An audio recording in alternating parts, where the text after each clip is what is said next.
C'est l'heure de l'information Journal Magazine avec Steve Nadjar. Steve, bonjour. Bonjour Philippe, bonjour à tous. Merci de nous rejoindre pour cette demi-heure d'information et de décryptage. À suivre également en vidéo et en direct sur la page YouTube de Radio J.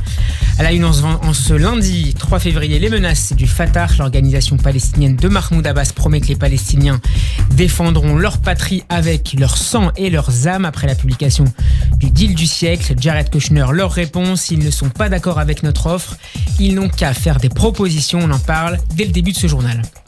L'autre titre de cette édition, c'est Israël qui se prépare à l'épidémie de coronavirus. Des mesures ont été prises par les autorités sanitaires israéliennes. Des mesures qui ont suscité un petit couac diplomatique entre Jérusalem et Pékin. On vous expliquera pourquoi dans un instant.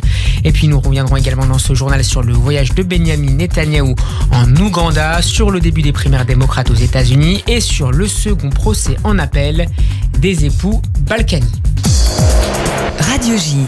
Près d'une semaine après la présentation du deal du siècle à Washington, les Palestiniens campent sur leur position. Cet accord est nul et non avenu, entonne en substance Ramallah et Gaza. Samedi, Mahmoud Abbas a annoncé la rupture de toutes les relations avec Israël et les Américains. Le président de l'autorité palestinienne s'exprimait lors d'une réunion d'urgence des ministres des Affaires étrangères de la Ligue arabe au Caire. Une décision pas commentée par le bureau du Premier ministre israélien, mais qui a dénoncé Benny Gantz. Le moment est venu de commencer à travailler au nom des générations futures et de la paix, au lieu de rester coincé dans le passé et d'empêcher un avenir d'espoir pour toute la région, a tweeté le leader de la liste centriste Carol Lavan. Et ce matin, c'est une série de caricatures qui suscite l'attention, publiée sur Facebook et dans le quotidien officiel de l'autorité palestinienne Al-Hayat Al-Jadida. Ces dessins appellent les Palestiniens à défendre, je cite, la Palestine avec leur sang et leurs âmes. On peut également y lire que la Palestine doit remplacer Israël et que le plan de paix de Donald Trump ne passera pas, y compris en faisant usage de la violence. Les Américains ont pris acte de l'opposition palestinienne, mais continuent à les appeler publiquement à la négociation. C'est notamment le cas de Jared Kushner. Le conseiller spécial du président américain a accordé une interview à la chaîne égyptienne NBC Masr, dans laquelle il appelle Mahmoud Abbas à faire des propositions. Si les Palestiniens n'aiment pas la position où la ligne est tracée, ils peuvent venir et nous dire où est-ce qu'ils souhaitent la dessiner, a déclaré Jared Kushner. Le gendre de Donald Trump a également ajouté qu'Américains et Israéliens finaliseraient dans les prochains mois les détails de la carte du plan de paix dévoilé la semaine dernière. Le plan de paix de Donald Trump, rejeté par les Palestiniens, a également fait des mécontents chez les Arabes israéliens, mais pas vraiment pour des questions de solidarité nationale. Correspondance à Jérusalem de Pascal Sunshine. À première vue, l'événement peut sembler incohérent. Samedi, en Galilée, 3000 Arabes israéliens ont défilé en brandissant des drapeaux palestiniens contre le plan de paix de Donald Trump parce qu'ils veulent rester israéliens. Ils protestaient contre l'une de ces propositions qui envisage la possibilité, sous réserve de l'accord des deux parties, que les frontières d'Israël puissent être redessinées de façon que les agglomérations du Triangle fassent partie de l'État palestinien. Dans cet accord, les droits civiques des habitants de ces localités seraient soumis au système légal et judiciaire des autorités compétentes. Voilà pour les termes du texte américain. Cela signifie que 11 communautés arabes israéliennes de ce que l'on appelle donc le Triangle, c'est-à-dire situées dans une zone qui s'étend du nord-est de Tel Aviv au sud-est de Netanya, le long de la ligne verte, pourraient passer sous souveraineté palestinienne. Le projet américain justifie cette option en expliquant qu'historiquement, la frontière israélienne aurait dû passer à l'ouest de ces localités lors du cessez-le-feu avec la Jordanie en 1949, mais qu'Israël avait préféré les conserver pour raison de sécurité, et ajoute que leurs habitants s'identifient plus comme palestiniens que comme israéliens.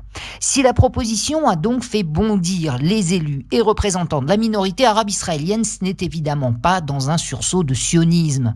Aucun parti arabe israélien ne souscrit au principe de l'État-nation du peuple juif.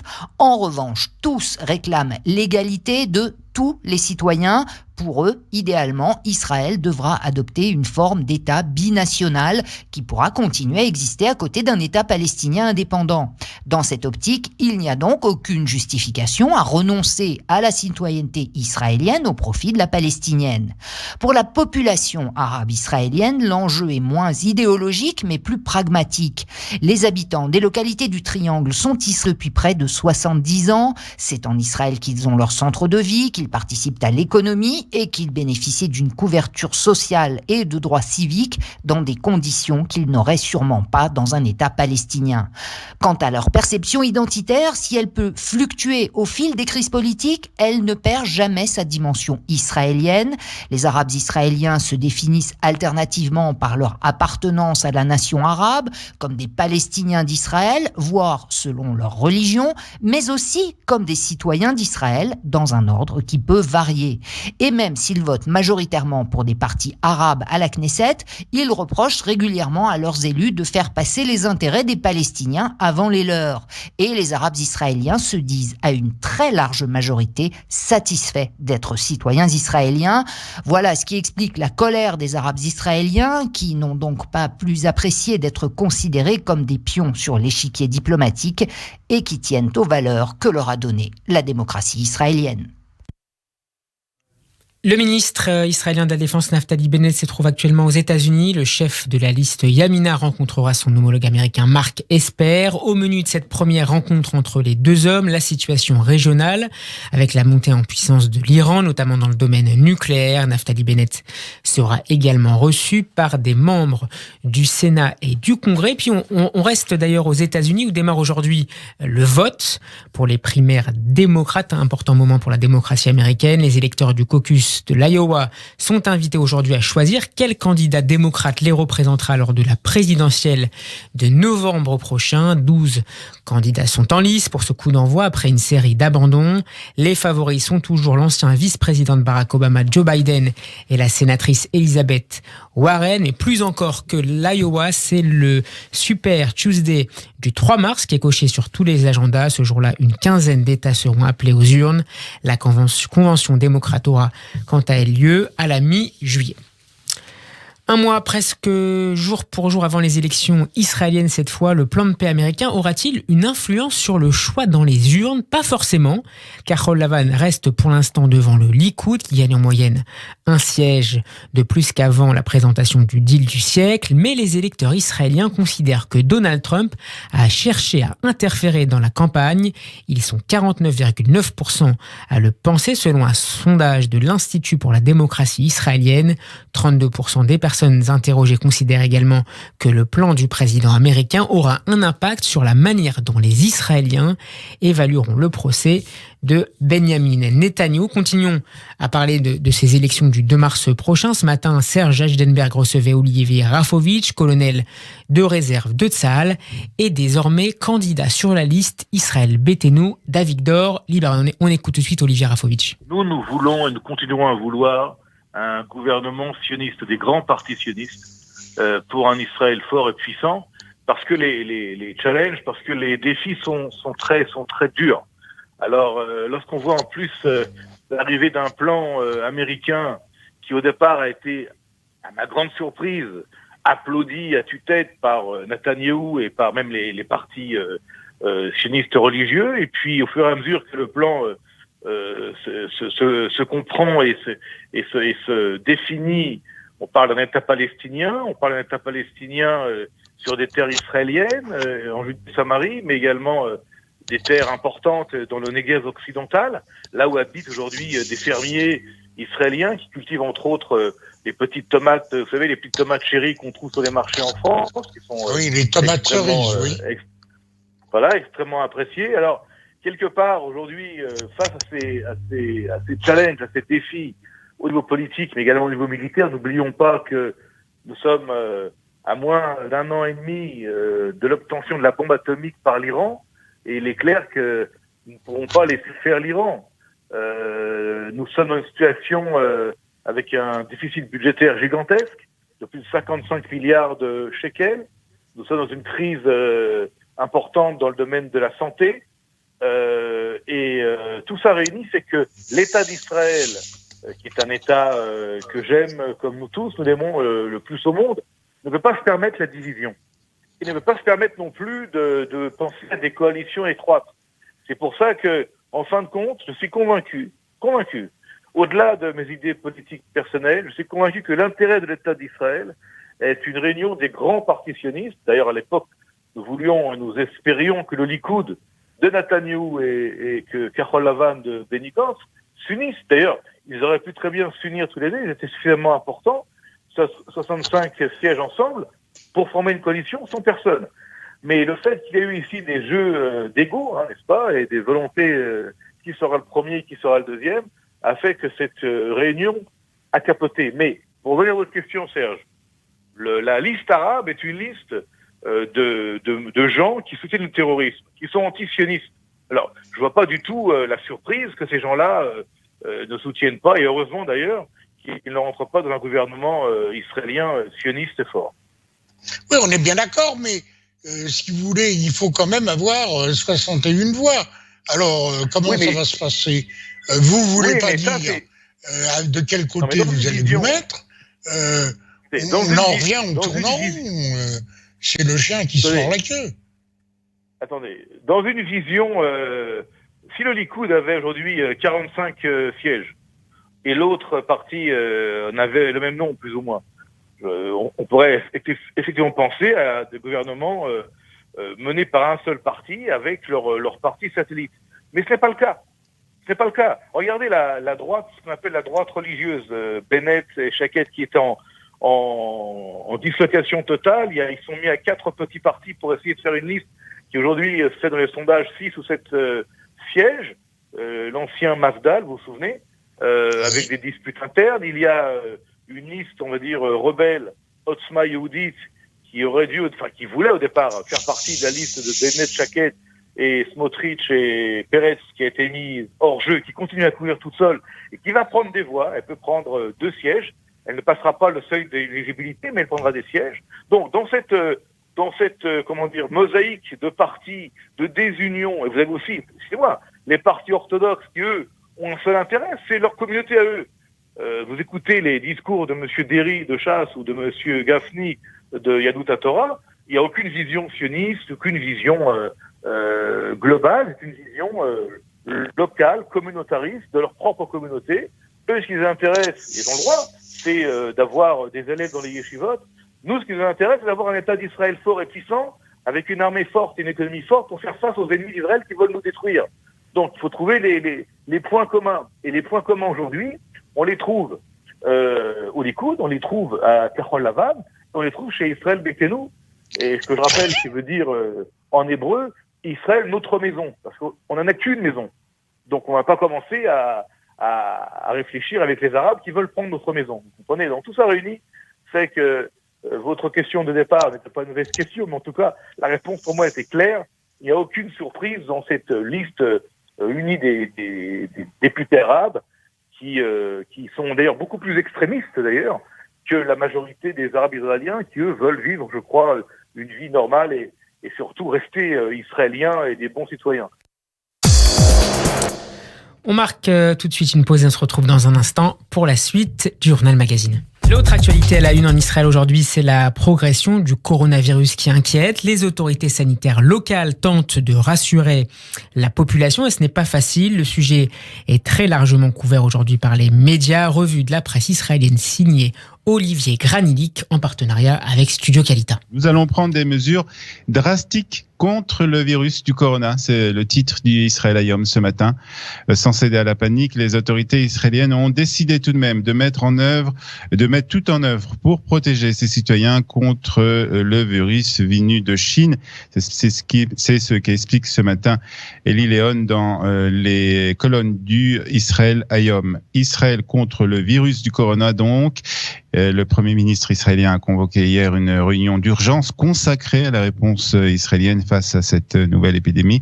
C'est ce que nous explique ce matin le Israël Hayom. Benjamin Netanyahu a entre autres annoncé qu'il avait chargé l'Institut biologique et le ministère de la Santé de travailler à la production d'un vaccin contre le virus et de mettre en place un réseau de vaccination. Il se pourrait que sur cette question également, si nous travaillons assez vite avec le budget approprié et les personnes talentueuses que nous avons, l'État d'Israël sera en avance sur le reste du monde, a déclaré hier le Premier ministre au terme de cette réunion, une déclaration reprise ce matin par le Israël ailleurs. Mais puis le Maariv explique les premières mesures concrètes prises par le gouvernement israélien contre le virus du corona, contre la propagation en tout cas du virus du corona. Les Israéliens qui reviennent de Chine ont l'obligation de rester 2 semaines en quarantaine, explique le Maariv. Ce que les autorités n'ont pas précisé, c'est de quelle manière ils allaient vérifier si ces mesures sont observées par les voyageurs qui reviennent de Chine. Le Yediot Ahronot a lui choisi l'angle économique de la propagation de ce virus, et le quotidien parle de véritable inquiétude, une inquiétude économique pour Daniel Batini dans le Yediot Ahronot. Il explique que c'est 160 milliards de dollars que ce virus a causé comme dommage économique ou qui causera comme dommage économique. Explication donnée donc ce matin par le Yediot Ahronot. Bonjour Gabriel Attal. Bonjour Steve. Alors l'ambassade de Chine en Israël s'est excusée après avoir comparé les restrictions de voyage de ses ressortissants en Israël.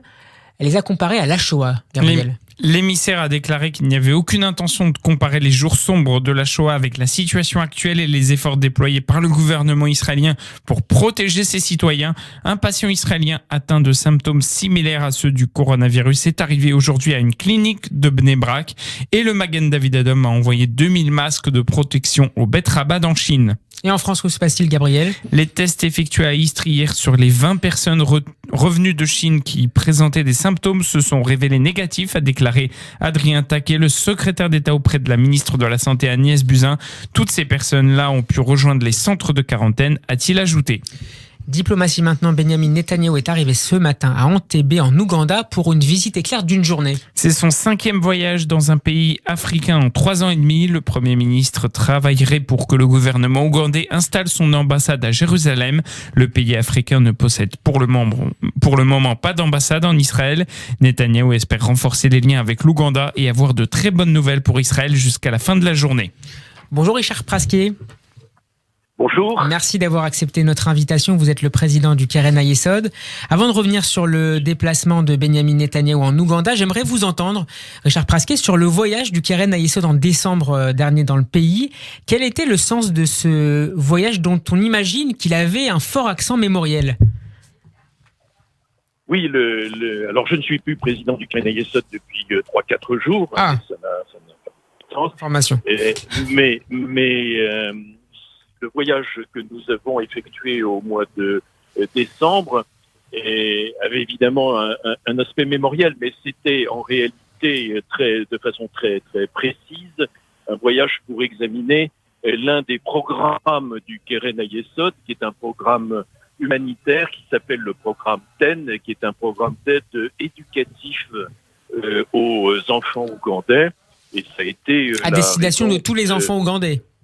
À raison de tous les enfants ougandais, bien sûr, enfin de tous les enfants dans des lieux particuliers. Bien sûr. Des accords qui sont passés dans des endroits où des étudiants israéliens, et pas seulement israéliens d'ailleurs, peuvent venir pendant quelques mois et assister des enfants ougandais, les aider à se former, à réfléchir en accord avec les écoles locales.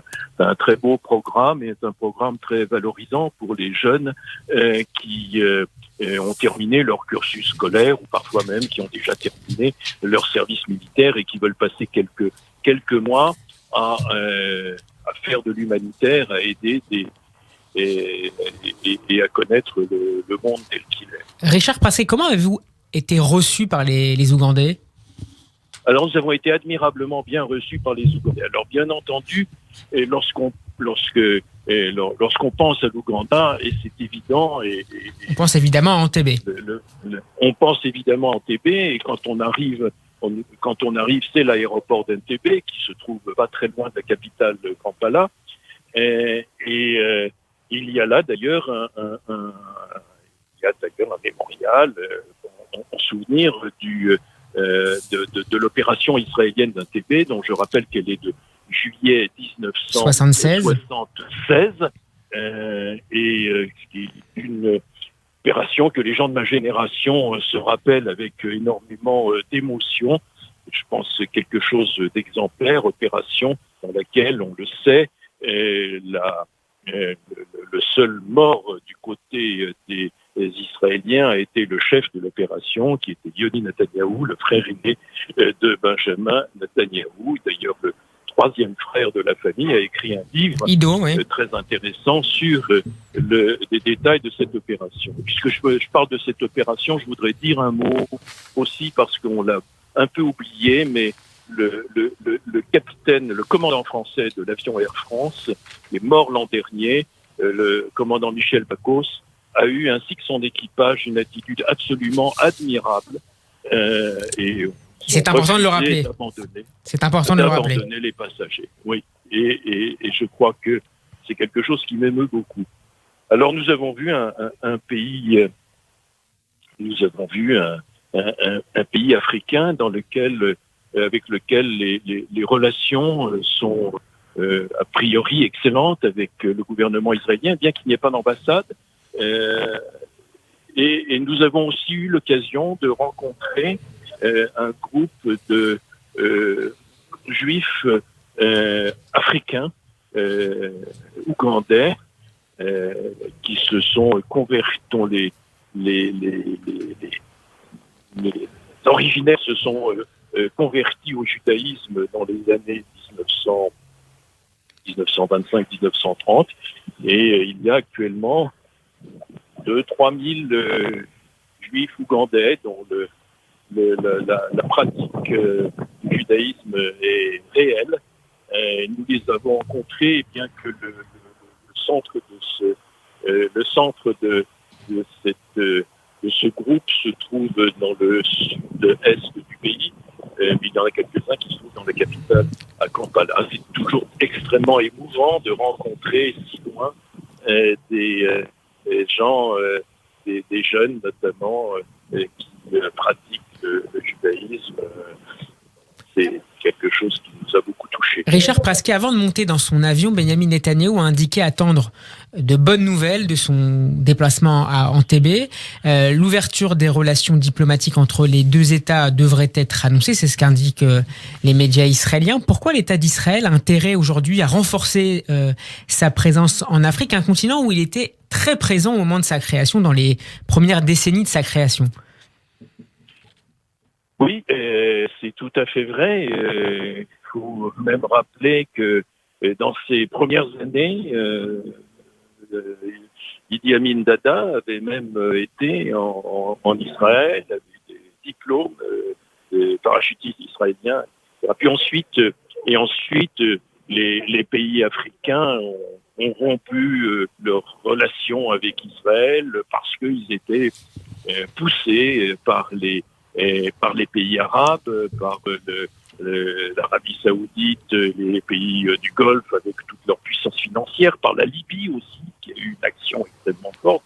Et puis c'était l'époque où le régime soviétique transformait ce conflit entre Israël et ses voisins en une espèce de marque de la grande lutte Est-Ouest.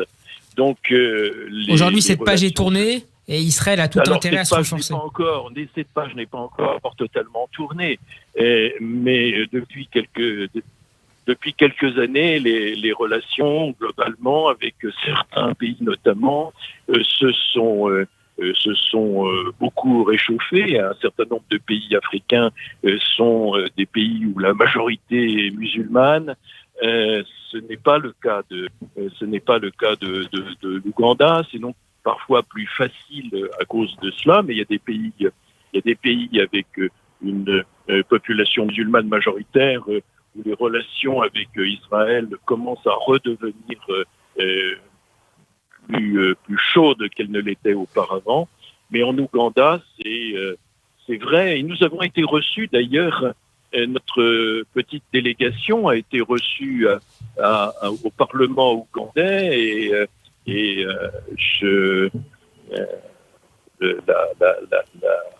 la présidente de la commission qui nous a reçus nous a accueillis en disant